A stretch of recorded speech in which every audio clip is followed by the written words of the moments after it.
You ride on them or do you drive on?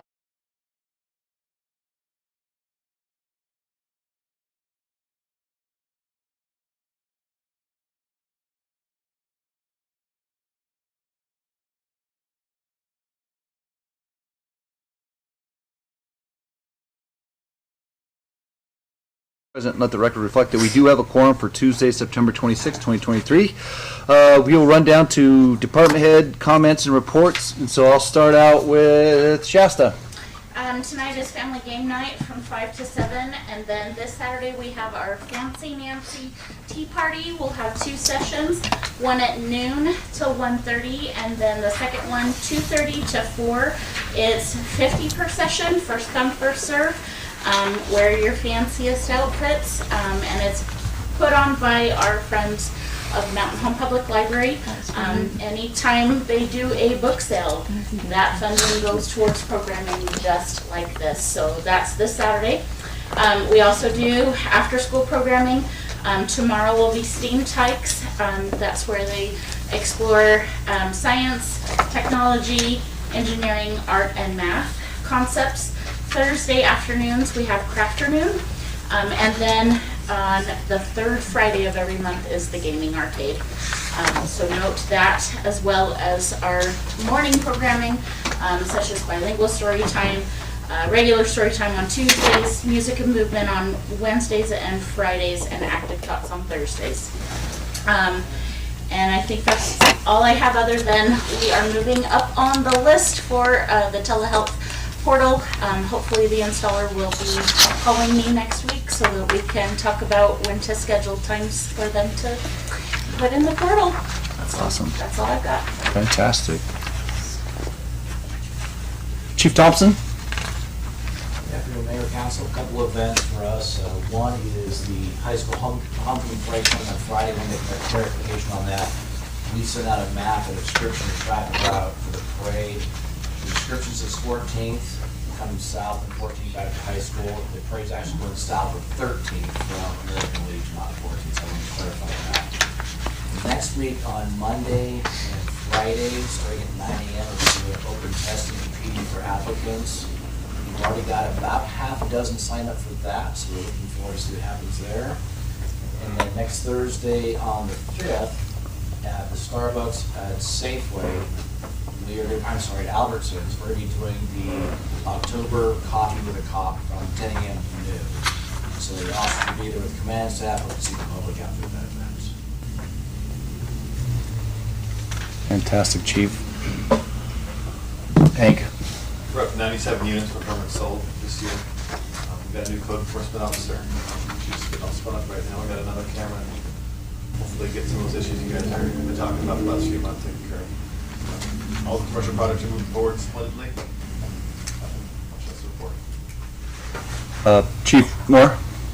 Mayor, Council, the fire department recently received a grant. We applied for a grant through the Idaho Fire Chiefs Association for a maximum of $3,000. We were awarded that grant. That grant was the project on that grant was to put a media center into the fire department. We're starting in that. We haven't got it completely done. The police department was over training today and actually got to use our TV for the first time, so that's good. A reminder again, we've got our open house is going to be coming. It's October 12th. The week of the 8th through the 14th is Fire Prevention Week. So we've started already into the schools, K through 4, for classes and things like that for the kiddies. And the last thing on the document I have is that the intent is to lift the burn ban October 1. So we'll get that word out, just not get it out too soon, and hopefully we can keep things under control because we're still awfully dry and there's certainly a fire risk out there. Okay. Jeff?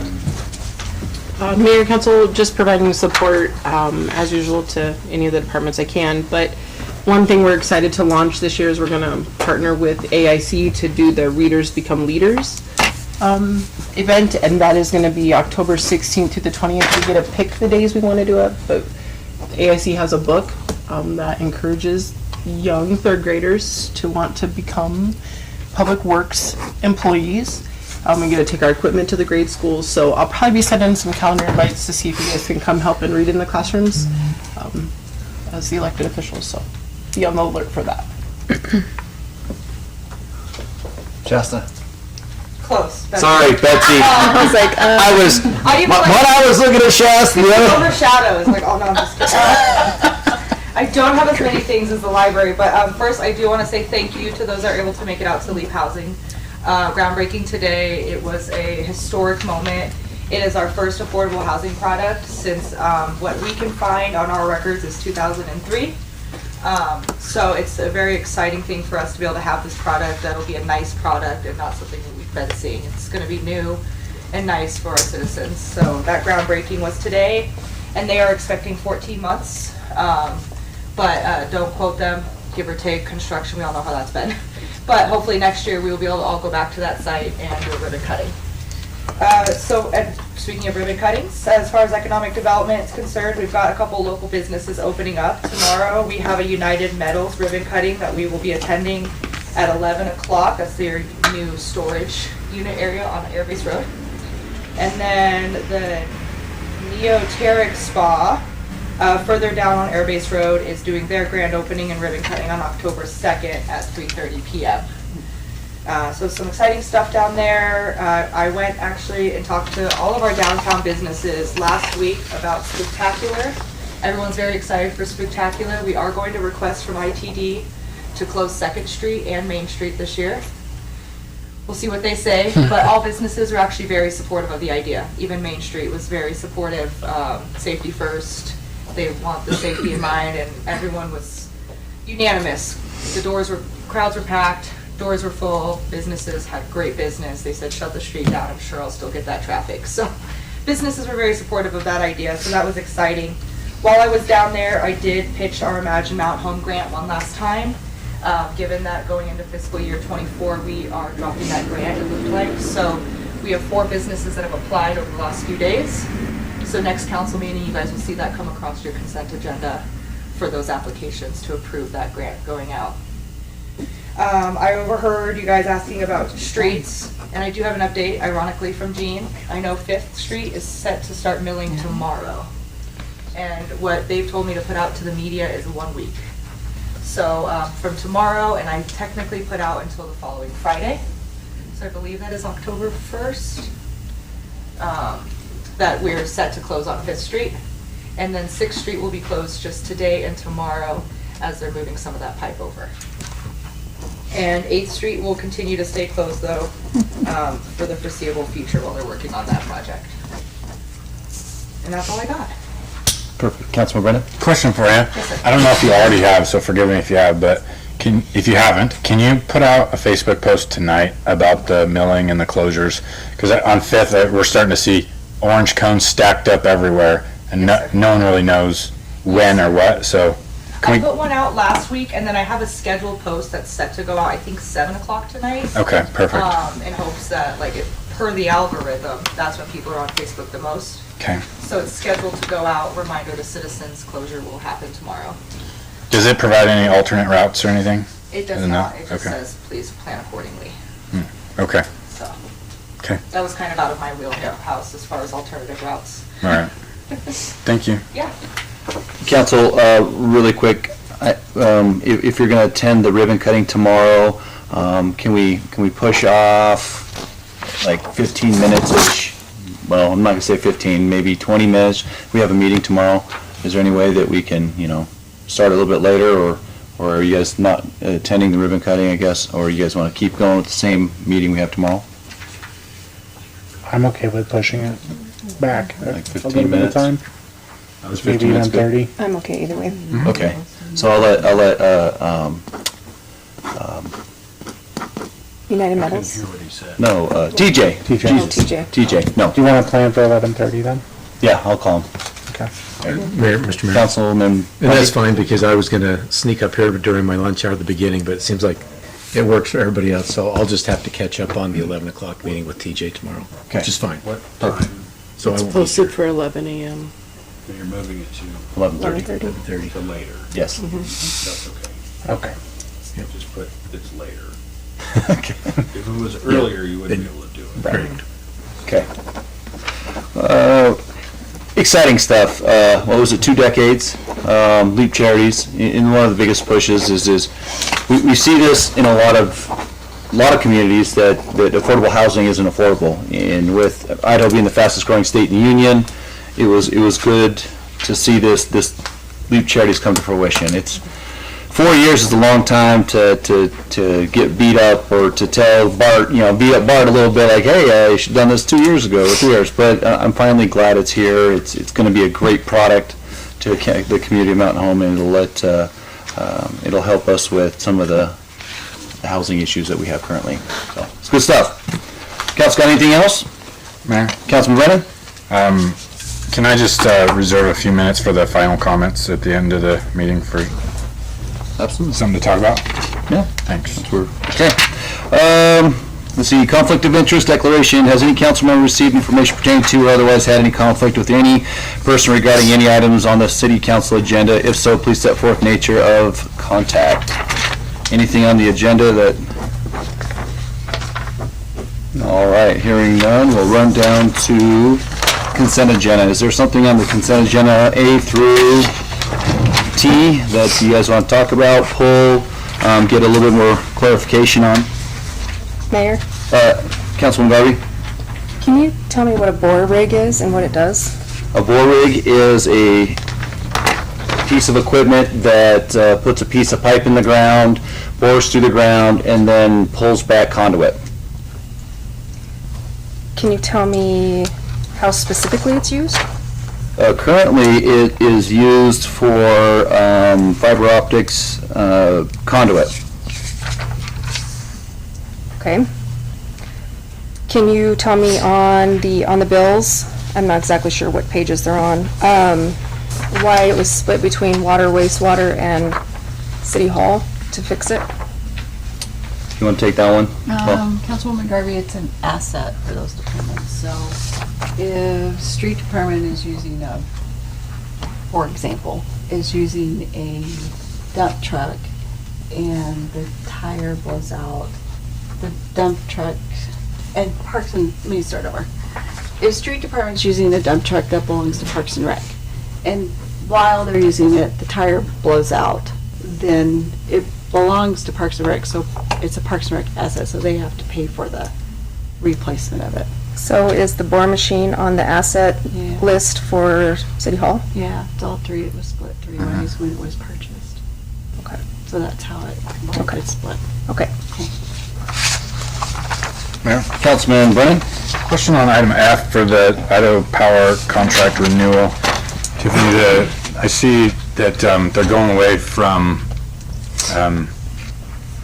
the, oh man, what's the word? Cost index. Consumer price index to a 2.5% raise annually on that. Go ahead. Councilman Brennan, they did that the last renewal. They actually went out of the consumer price index on the previous renewal. Okay. And then it talks about if there's another 5-year term to be added on it, then a 2.5% will stay unless we or them choose to change that. So we're not locked into that, and neither are they. But if nobody says anything, it continues to keep climbing 2.5. Is that right? Yep, annual. Yes. And is that a fair number, 2.5? Yeah. What is the CPI usually hit at? When we did I want to say the last one I did, it was just under 2%. I want to say when we did all the airport hangars last year, it was under the 2% mark. Okay. But don't quote me on that. All right. I think it's fine. My last item on the consent agenda, I'd like to pull off item E from the consent agenda.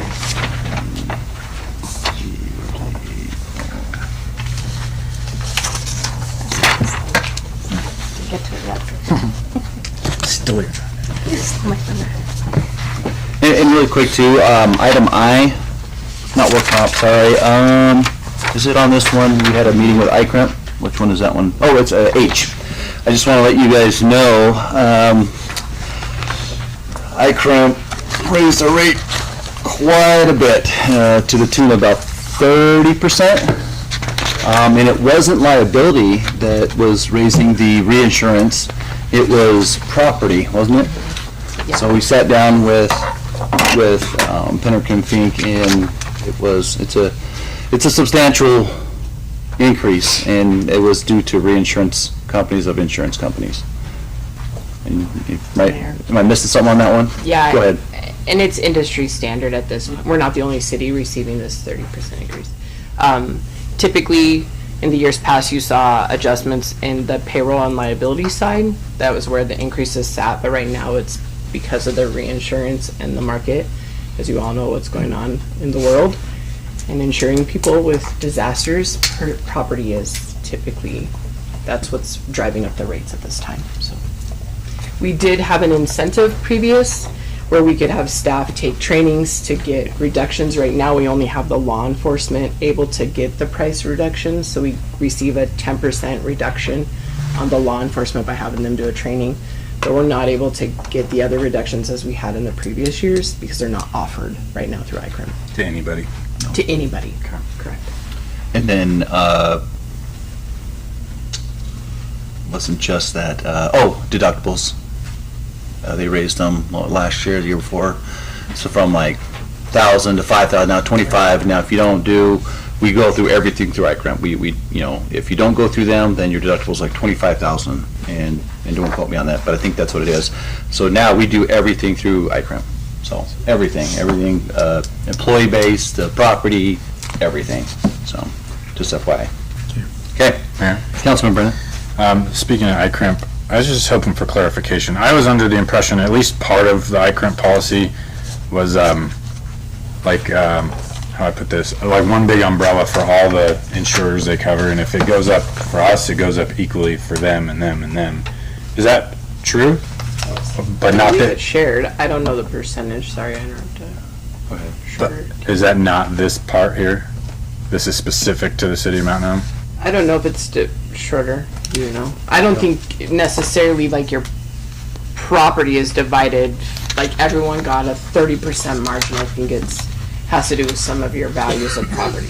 But I can ask that clarification to Dustin and get it back to you. I'd like to know how our rates vary to everybody else's, and if everyone goes up the same, or equal percentage. Why if it's not that way, why ours may be more than others, other than because we're not really buying more property to insure, are we? So it's just overall value of how insurance works. It was the reinsurance is what they explained. So obviously every insurance company, they'll pay a claim up to this much, and then they have another company that pays the over and above whatever the minimum or max that they'll But pay. all of our stuff is insured, like from down to the light poles in the downtown and the benches. Those are the trash containers. All that's insured. Okay. All that kind of property, along with building facilities, vehicles. All Mayor. that. Councilwoman Garvey. Tiff, so help me to understand,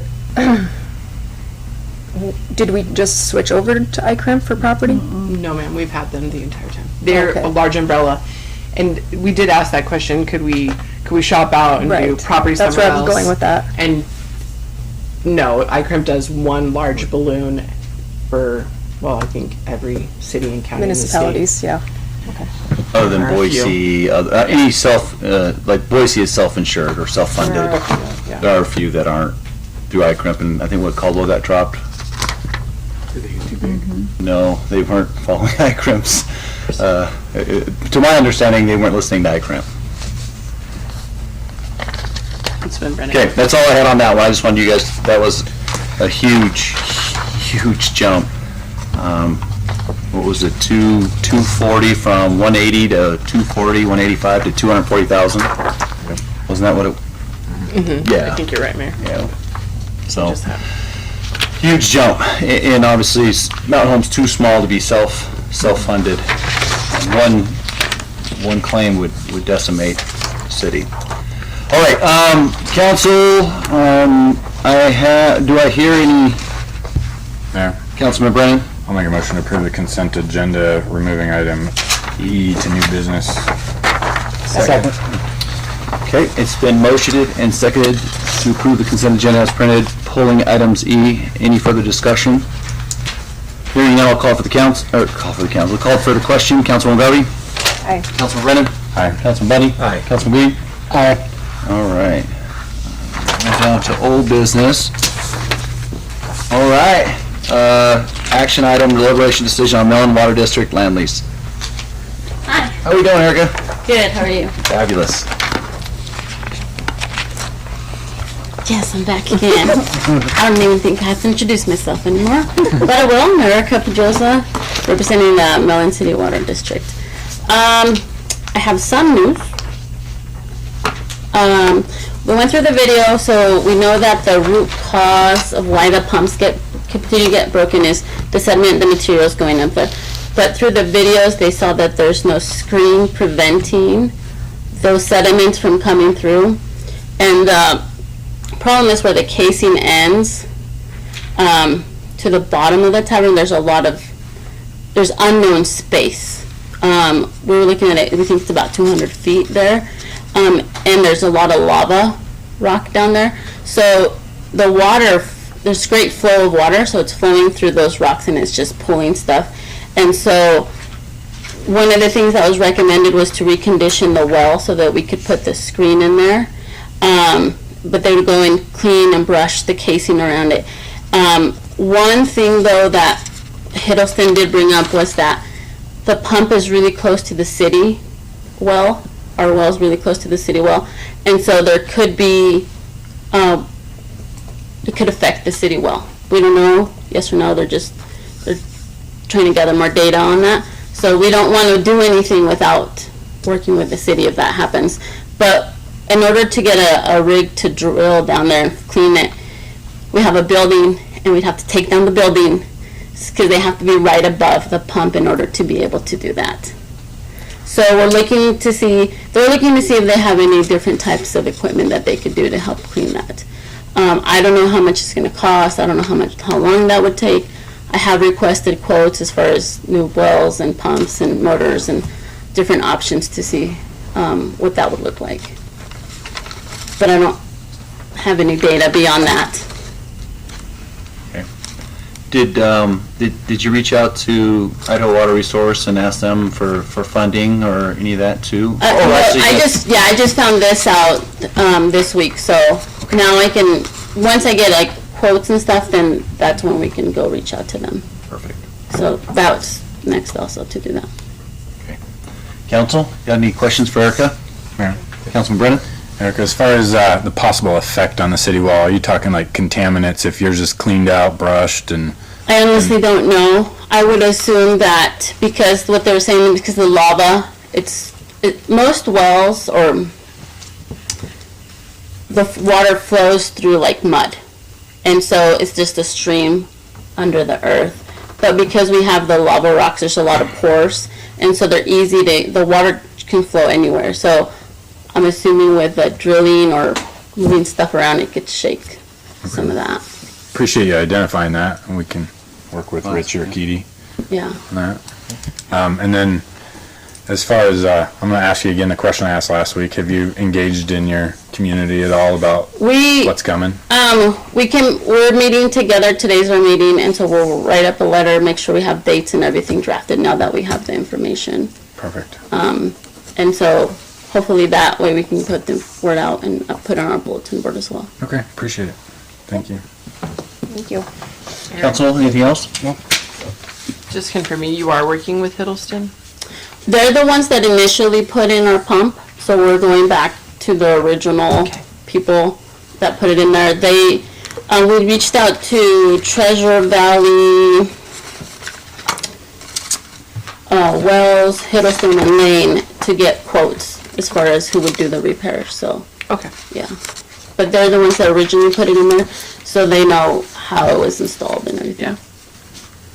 Yeah. So no, maybe, or not. Yeah, great. Money. Yeah. Yeah, money, big money. All right. Anything other for Erica? You sure? I'm getting kind of comfortable here. All right. All right. You gotta get a seat up here, right? I would never know. You never know. Sweat next time. Thank you. All right, run down to new business, items removed from consent agenda. Item E, Councilman Brennan. Yeah, man. All right. City staff to help us with this? Who would that? be? Hank or nobody or? Chris Curtis, he was the other day on this particular PUD application. He's sick today. He's sick. So he didn't make it. Okay. But the applicant is here and he can. Want to get up and come on down?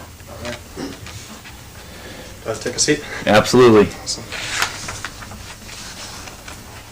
Hello, council. My name is Alex.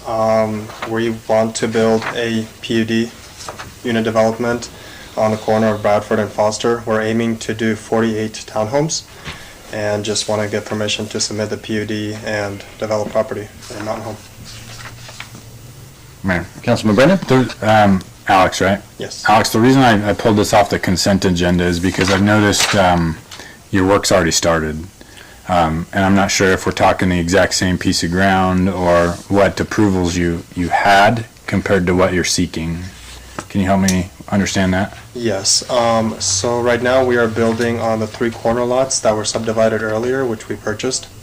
And we purchased 1-point-something acres behind it, and down the street a little bit we purchased another property which is like an acre. We're trying to combine all of this together for us to make one development. Originally we were going to do 3 fourplexes in a sense that are directly off the street, and now we're trying to add another,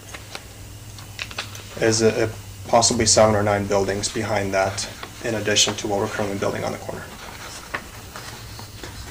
Is your goal to, what do you call it? Like a property line adjustment and make it all one city lot, or keep it as a whole bunch of separate lots? We want to subdivide it into individual lots, so it's like townhomes, and it would be able to have multiple owners. So every single townhome could be sold individually to individual owners. Okay. Hank, are you able to help me here? I don't know. As far as, it's less than 3 acres now, that's why he's here, but, where am I going with this?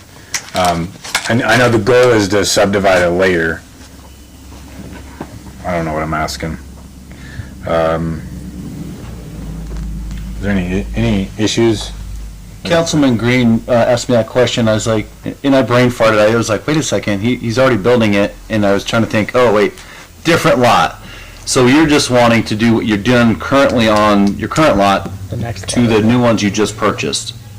Yes, we want to do the buildings we're building right now. We want to build more of them behind this whole entire development we're currently building. Right, and the PUD, Hank, means because it's less than 5 acres, it has to be a PUD, right? That's my understanding, yes, sir. Okay. It's under 3 Under acres. 3. Under So 3, they sorry. have- Not 5. Did I say Me. 5? You did. Sorry, 3.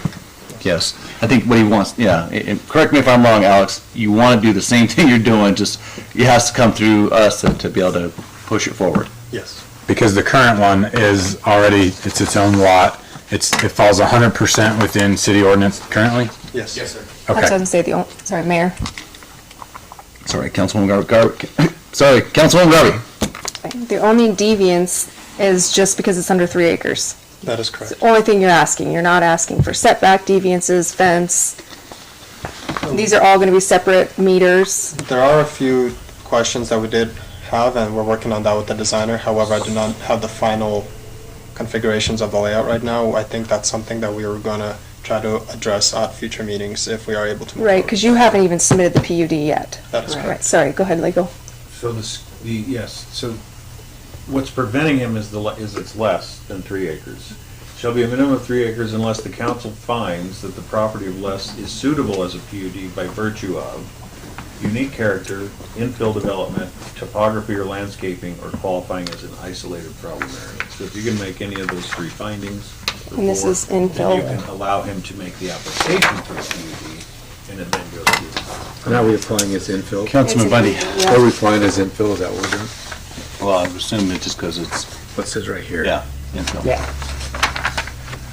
I guess the question is council, do you have any issues why you would not want him to build set apartments To apply. to apply for Yes. the PUD? Mayor, Councilman Green? I'll go ahead and make a motion to approve the request for an applicant to submit a planned unit development application for parcel of less than 3 acres. Second. It's been motioned and seconded. Any further discussion? Yes, Mayor. Councilman Brennan? It's hard for me to see on the map as zoomed out as it is, but is it truly is infill defined as 360 degrees surrounded by city limits? No, that's for annexation. That isn't infill, that's enclave land. Let's find Title 9 definition. See if it's defined. If we have to meet one of those standards, I just want to make sure we're meeting it.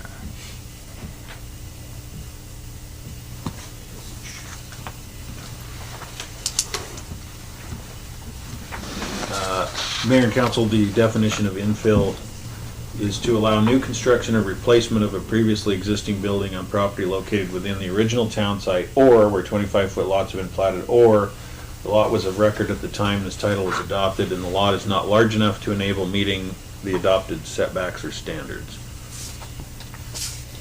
So that's the definition of infill. So that's a lot. Does that meet that? Do we meet that? So is it permissible, Schroeder? So the other standards were, and I gotta go back to that. Mayor, Councilwoman Garvey? I think it's a deviation based on what you want to put on that property, because if I just heard you correctly, that property is infill if it meets the 2.73 acres, you can put a house on it. But this is somewhat of a deviation because we're putting townhomes on it. So I don't know that it actually meets that criteria. What was the other two that has to meet? It's disjunctive, so it's or. By Okay. virtue of its unique character, so by virtue of the property's unique character, less than 3 acres is suitable for a PUD. So, in other words, planned unit development must be more than 3 acres unless you find that due to its unique character, it's okay for them to apply for a PUD, or that they're going to provide infill development, or the topography or landscaping, or it qualifies as an isolated problem area. All you have to find is one of those four, and you can approve it. And that's up to you. And this is just for him to put an application to planning and zoning anyways. It's still got to go through the whole entitlement process, That's what I was right? just gonna say, yep, he still has to go through the entire process, so that's up to you. Just know that when you come to us with your actual PUD, it could be further scrutinized and we may not pass it. Just know that, I suppose, that's kind of the, would you say, fair statement? Mayor, Councilman Brennan? I think that's fair, but I think it's our job to make that determination now, so you're not wasting your time and your money. That's just I mean, I guess your money's not my concern, but make sure it's right from the beginning, not to say, go ahead now, and then, oops, just kidding, you didn't qualify. So, a planned unit development is, well, there's the definition of what it is, but all you're doing is saying he can make the application for it. You're not saying that it's going to get approved. Purpose and intent of planned unit developments is to accomplish some or all of the following: foster and promote a variety of appropriate land use combinations in a pre-planned development, encourage developers to use a creative approach, retain and conserve natural land and topographic features, promote greater use of streetscape, provide flexibility in development standards to facilitate creative land development concepts. The whole idea of a planned unit development is you come in and you set its own kind of unique standards. So that burden will have to be met by the applicant on this lot at the P&Z Commission and then ultimately by the council. So this just says you can't submit a PUD application if it's less than 3 acres, unless the council says due to the unique circumstances or you want to promote infill development, you'll let the applicant apply. Yeah. Mayor, Councilwoman Garvey? and I think that area could qualify as a unique area to develop on, based on the location of it, so, the other thing is it still has to go through a public hearing. So, I mean, there's still a lot of hoops to go, so if he's willing to do it. So, I stick with my second. Further? I'm good with that, I just want to make sure we've met the burden now. I understand it's just an application, so with that, sure, like, I just want to make sure that under 3 acres, you don't have to meet all these things now, rather than meeting them later. And Mayor, one other quick caveat and comment to this is that we haven't had to do it this way in the past. We had Brock, and so the PUD was almost just came to us before, and we've never really been asked. So sorry for the back and forth. we don't have a Brock anymore, so. Brock is great. We're Brocks, I suppose. Okay, so there's been a motion and a second. Any further discussion? Hearing none, I'll call for the question. Councilman Green? Aye. Councilman Bundy? Aye. Councilman Brennan? Aye. Councilwoman Garvey? All right. Thank you, Alex. Thank you, Councilman. Run down to ordinances. Ordinance, action item number 1, ordinance 1786, amending Title 10, Chapter 1, Section 2, 17 and 18 of the Mountain Home City Code. Mayor, Councilman Green. I would like to make a motion that we suspend the 3 reading rule and read this ordinance by title only for its one and only reading tonight. What up? Second. All right. Councilman Brennan? How long ago has it been since this came before us? I feel like I'm drawing a blank in my mind. Is this just being thrown at us right now, or did we already approve the verbiage in here? Fiber optics, it came before you, and then it's been with legal for final edits. Okay, how long ago? Probably June. June. Paul sent it to me and said, I didn't get this done for you. Here you go. I have this like brief thing in my mind, but I'm like, I don't know, is this the first time? No. Okay. And the changes were defining what a developer is, which includes an individual. Mayor, I just want to confirm, based on the language here, an individual home buyer, builder, not a business, they're doing it for themselves, one home for their own residence.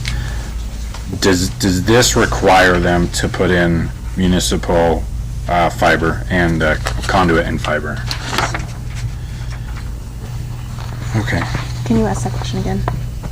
Yeah, I'm trying to see if it, as printed here, if it requires one person who's building their own home for their own residence to put in fiber and Just a conduit. conduit. Well, what I read that somewhere in here. Private development, So how we got to this, having a cell-fiber home communication conduit and fiber optic cable at their cost. so we could, I don't know, like fiber would have never been in there because they pay a hookup fee anyways. So it should have been fiber, it's just that I get maybe it should have been fiber because we go and install that, we do that. Once it's all the infrastructure's to the home, we go in and put it in, and then we get, the VBGs, the fiber, and then we hook them up to the fiber hut. So it should not have fiber in there, fiber optic cable. It should just be Conduit. Conduit. Yep. Good catch. And the reason I say that, just for the record, is I'm okay with conduit. Yep. Not okay with forcing everybody to have the fiber, because there's other options, whether it's the Skylink stuff, whatever you call it, or whatever, you name it. And for a business too, right? I don't want to force anybody to take Fiber. I don't know what you call it, our fiber. We're just kind of contracting a what do you call it? A internet provider, ISP. So what ended up happening and how we got here for this change, this request is, the state of Idaho made a change where if you're in an ITD corridor, and if I'm a contractor or an ISP provider or somebody, you have to give everybody the opportunity, if you're put it in, to do more or less a dig once policy. And we tried to have an ISP provider put it in on Airbase Road, and because we knew that there isn't going to be any more room to put any more conduit in the ground, and they told us, nope, we're not our developer, is what they told us. Yeah. So, and then they quintessentially didn't follow ITD's rule because they said that they were at a time crunch. And even though that was not new from the state of Idaho, passed through Senate and representatives law. Yeah. So, Mayor? Councilwoman Garvey. So, let me make sure I understand this correctly. So, you have to put in the conduit for fiber, But you don't have to put in phone line? No? What's the difference? Phone line? Well, I mean, I'm just saying, so, I'm just asking the question, and maybe, I don't know if it was the Senate that made this law or whatever, but because it's a dig once policy, right? So you have, when you have phone line, you have a phone line going to the house. It's kind of the same concept. Well, no, this was just defining what the developer was. All the rest of the stuff has been the same. But this is saying that you have to put the conduit into your house. To the house, yes. So would every other communications entity have to follow the same rule, is what I'm asking? Because we don't have phone line to our house. I'm just asking the question. I don't have one either. I just want to make sure we're not forcing something that we don't have to force. Right. That's all. I have a question. Okay. Did you want the the word fiber optic cable under B, requirements for private development, struck? I was gonna ask Yes. that, we get that struck. You Yeah. can email me that right now, I could do it, and you could adopt it that way, unless you want to kick it to me. If you email it to me right now, I can line that out, draw a strike through, and you can adopt it later. Okay, I'll go email. It's no We can big do it deal. through interlineation. Yeah, we could do it through Yeah. interlineation. Yeah. Okay? Yeah. Why don't you? Yeah, this is, all it was just trying to define what a developer was or a contractor, I think, right, Tiff? Is that? Yeah, this ordinance has been in effect. Well, it's on there, isn't it? I gave Schroeder mine because he volunteered to read for me tonight. What you require for people to develop, to connect to infrastructure, I mean, so you don't, here this thing is doing, Sorry. you don't require people to put in gas lines, maybe you don't, or not. We did pass statute prohibiting cities from prohibiting gas connections, right? That dealt with, they can't mandate. Yeah. So you can't mandate an all-electric house, you have to have gas options. So, but You have to have options. the other utility connections are based on what, I don't know. This whole, you have a section of your city code that pertains to fiber optic infrastructure. You don't have a similar city code section other than your, what do you call it? Franchise fee pertaining to cable or similar stuff. Auto power. So, Yeah, this was just kind of a cleanup of this one. Yeah. Councilman Brennan? I don't think we ever got a second, but can I make a new motion? Absolutely. Oh, shoot.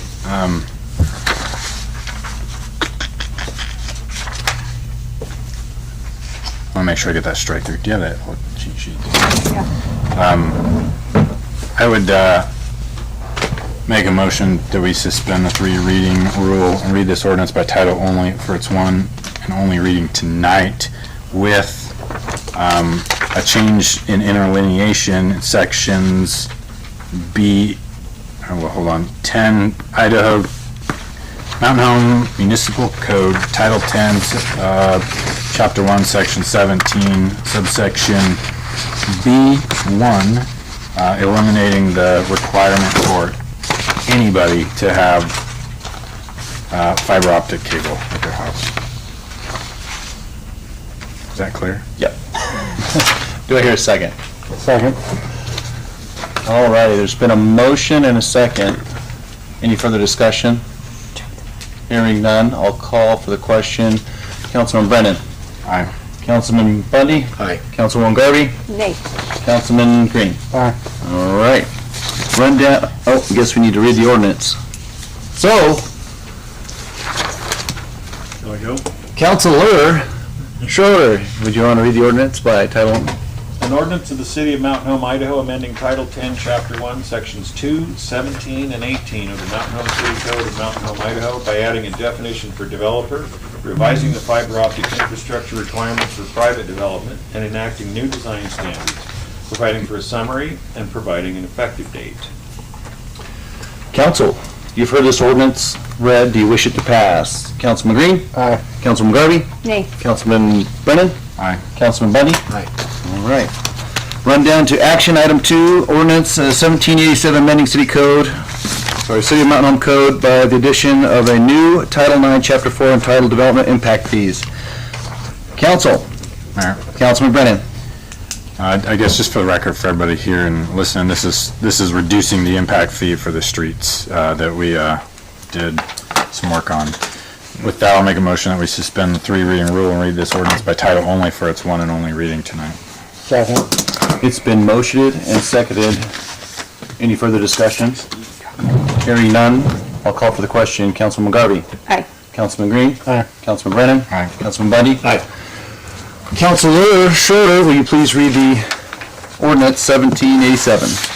An ordinance amending the City of Mountain Home Code by the addition of a new Title IX, Chapter 4 entitled Development Impact Fees, providing for a short title, authority, applicability, and purpose, definitions, the establishment of service areas, the imposition of impact fees and exemptions, the method of the collection of impact fees and enforcement thereof, establishing a process for impact fee certification, establishing a process for individual assessment, developer credits and reimbursements, the methodology for calculation of impact fees, establishment of a process for extraordinary impacts, the establishment of a process for fee payer refunds, establishment of impact fee capital project funds and fund accounts, use and expenditure of impact fees, the establishment for appeals, protest, and mediation, periodic review of capital improvement plans, the filing of an annual report, the creation of a development impact fee advisory committee, miscellaneous provisions, construction of ordinance intent, and providing an effective date.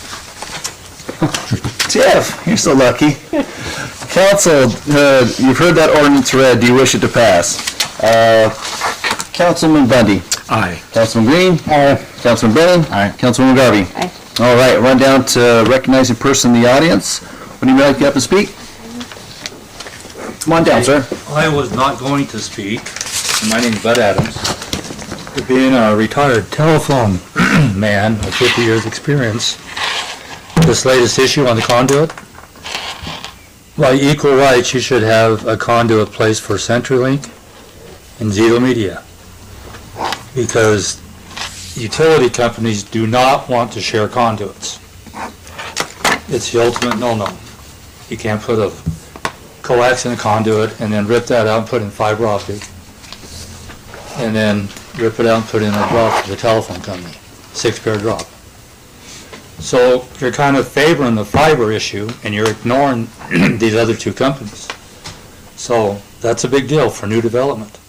Because people still get landlines, believe it or not, and people still use Zito Media. And of course there's other vendors like your hotspot on your cell phone and Starlink and all that. So I wasn't going to say anything, but this conduit issue really, struck a nerve. Because by rights, Zito and the phone company could get together and say, hey, wait, you guys. If one goes in, 3 should go in. That's all I have. Thanks, bud. Okay. All right. Final comments. Councilman Brennan, sorry. Do we have any other people in the audience? Oh, sorry. Anybody else? I looked up. Oh, come on down. I'm Judith Case, and I thank you for this time that you're giving me. I had an incident on August 14th where I was attacked by 4 dogs. On my morning walk, as you can see, I'm still a little nervous about that situation.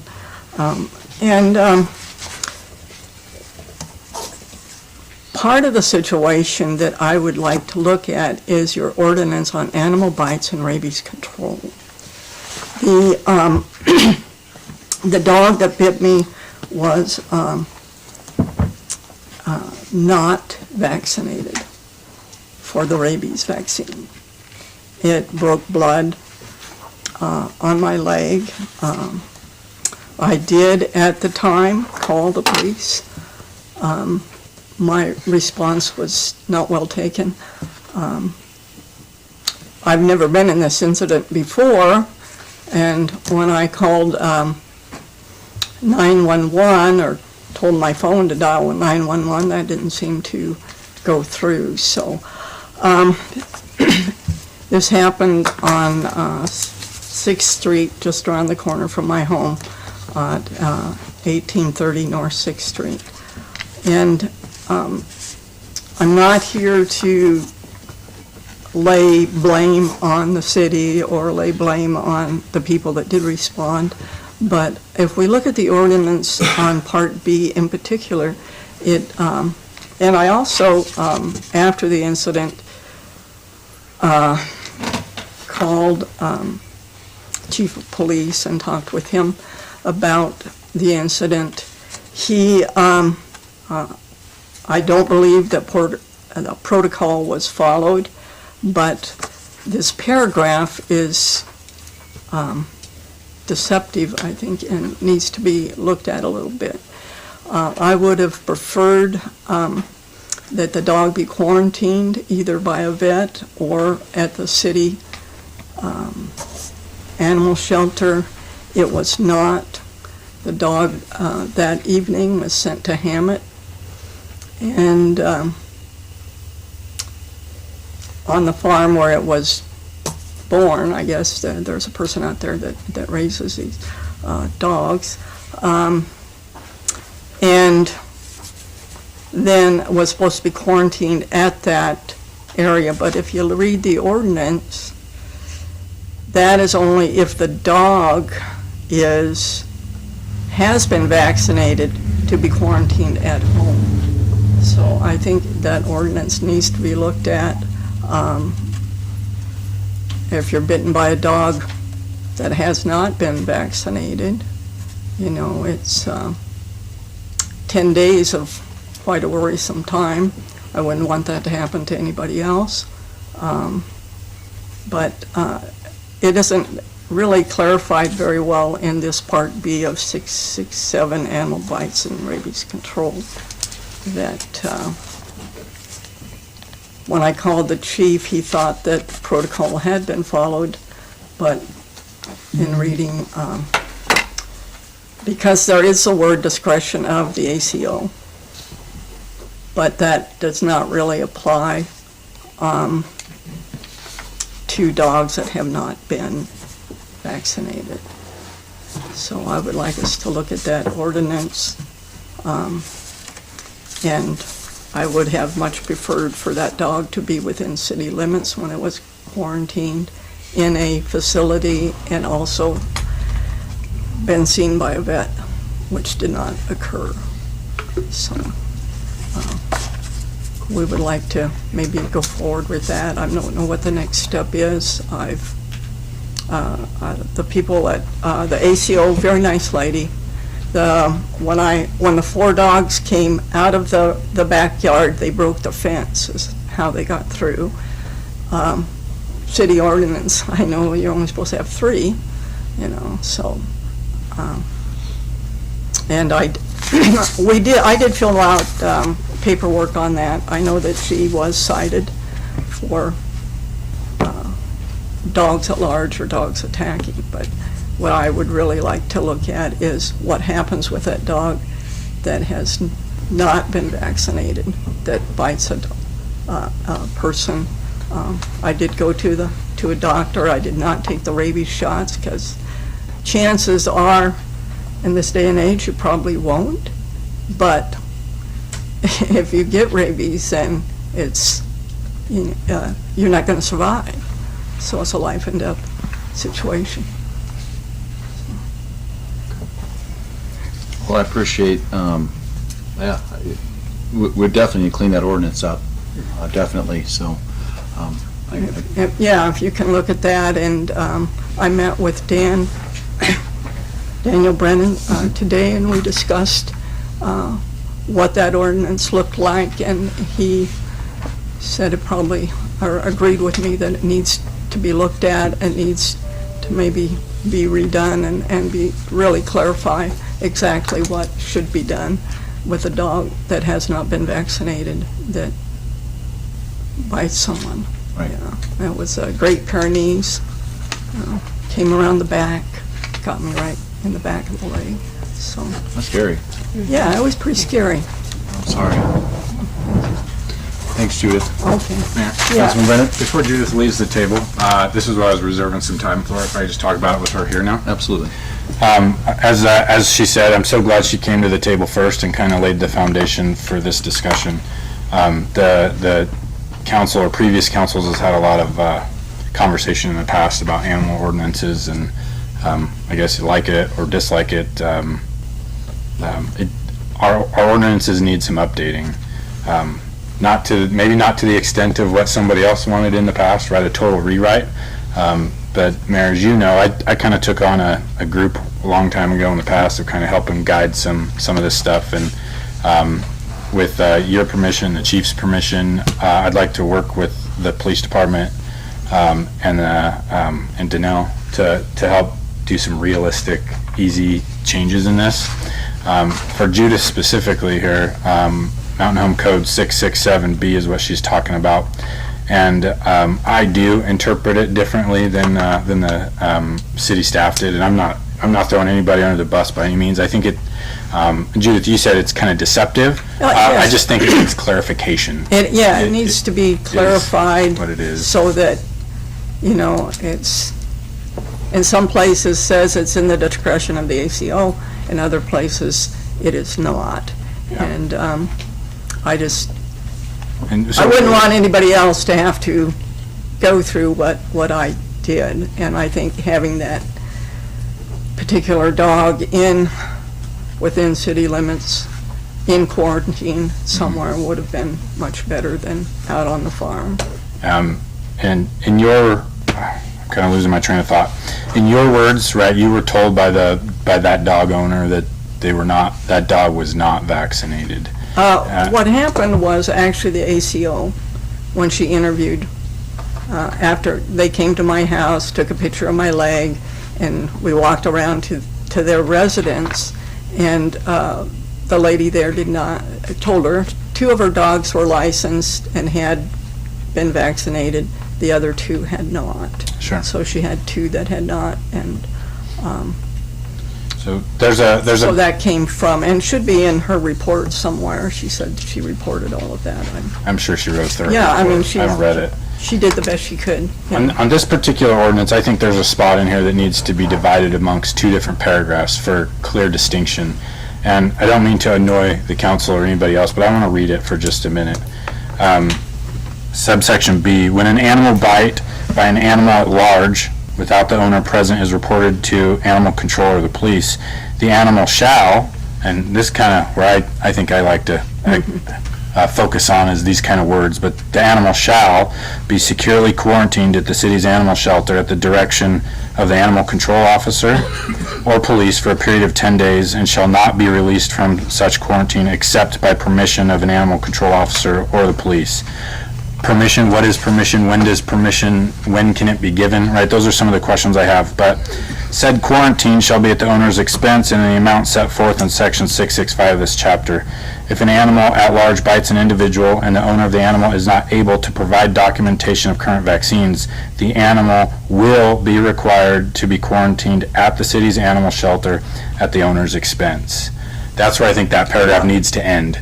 I think the next paragraph, and I'll just read like the first sentence really, I think the next one should say, if the owner is able to provide documentation that the animal's vaccinations are current, the animal can complete the remaining time required for the quarantine period at the owner's residence at the discretion of the animal control officer. So just in clarity, right? I think right. If we know it's vaccinated, quarantine them at home, fine, but reading through this, it is kind of complicated, and there's definitely some other things in here. I won't go into all the grand detail, but I'll just tell you that I think we can probably work on clarifying language in this. Okay, well, I appreciate your time, and we just hope that the citizens stay safe. I was so happy my grandsons were not with me when this occurred, right. And to do what we can. Well, I Thank think you we all for your appreciate you telling us your story and letting us know that we have some deficiencies, in our ordinances. Well, yeah, the wording is, I think, Yeah. somewhat could be done better, and as I like the time that Dan spent with me and appreciate the time here for the council. Thank you very much. Thank you. Mayor, Councilman Brennan. In closing my remarks, I just, because of where we were at that first time, I'd like to get the council's permission, your permission for me to engage with the police chief, maybe the lieutenant and Danelle over there in maybe our own little working group on how we can clarify what needs to be clarified, and then ultimately present some ideas to legal. I like it. Okay. Council, you good with it? Yep. Do we just need to notice those meetings? No, it's just him and Perfect. Chief and Danelle and Lieutenant, right? Okay. Chief, you good? Sounds like a plan. Okay. Running down to final, anybody have anything else? So, I talked to legal this afternoon, Councilor Schroeder, about political signs at El Rancho. So you want to give me what you said about that? So I was in the city council when we purchased that lot from ITD at an inflated price. Not that I'm still mad about it.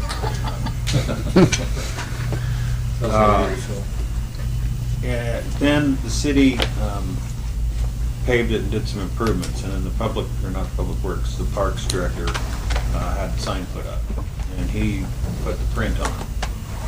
And so he listed all the stuff that went on the back of the sign, and that did not come to council approval. So the restriction on placement of political signs was not something that the city council approved or disapproved. So if you're driving in there, it's my opinion that if you drive in there in a vehicle and put a campaign sign on your vehicle, it's not prohibited, because there isn't an ordinance prohibiting it. So that's, Councilman Brennan. I think you would run into, and I have discussed this over the course of many years with prior legal counsel here, you would run into a First Amendment problem if you tried to say that. Councilman Brennan, I'm sorry. So the parking lot is city property though, right? Correct. So, I mean, I kind of have my own little beef with that, right? And I don't mean to be rude, Tiffany, right? You stripped one of my signs off of city property because solely it's city property. The golf course down by the irrigation canal, you remember that? So we either have to take the same stance with the mayor or any other candidate that's running that city property is prohibited, or we don't. But I feel like I got singled out if we're now saying, well, it's city property, I can do it. So we either allow it or we don't, and I don't think we should allow it on city property. I guess the one distinction you could make also is that which is a sign versus that which is a vehicle. So there's a pretty clear distinction driving a vehicle, car. Mayor, I'm sorry, was there an issue? I'm confused here. Can you tell us why we're talking about this? I guess he asked me about Yeah, it just the asked. other day, and I just want to clarify, just so everyone knows that there's, that a sign, like, so let's say you had a bumper sticker on your car that said Trump 2024, or Harrison Biden one. So I have I guess on my vehicle, I got blasted for having my vehicle in El Rancho. So I just want everyone to know that anybody can put a vehicle in El Rancho's public parking. So if I were to, but when it comes to a sign, we can't put it in public parks, or we can't put it on city, you know what I mean? So Daniel's right. So either we need to say nobody is, or we don't care. We don't want them in, you know what I mean? Signs, council. The legal question that was put to me was whether that prohibition, the purported prohibition stated in the sign, no political signs, on the El Rancho parking lot. First of all, it had no legal basis. It wasn't brought about. I understand that part, yeah. And then the other part is when it's, to the extent it is applicable and says signs, it applies to signs. So, there you have it. Don't create unenforceable ordinances, Well, right? I So don't it think doesn't there's sound even like, an ordinance yeah, about it. exactly, yeah. So, I mean, that it's was- unenforceable. So in my final comment, I just want to bring that up. And then today, we had the ambassador of Singapore this morning, and they're excited. They're getting a lot of, not a lot, let me rephrase that. They're getting F-35s that'll go to Arkansas. They're kind of excited to get an upgrades to their F-15s. They love Mountain Home. They want to continue to stay here. The meeting was great. A lot of positive things at Mountain Home. They're happy that babies are being born in Mountain Home, and they've never seen so much. It was just neat to have them say that the Mountain Home is a great place for his Singapore attachment partners. So, just want to let you guys know. All right. Anything else?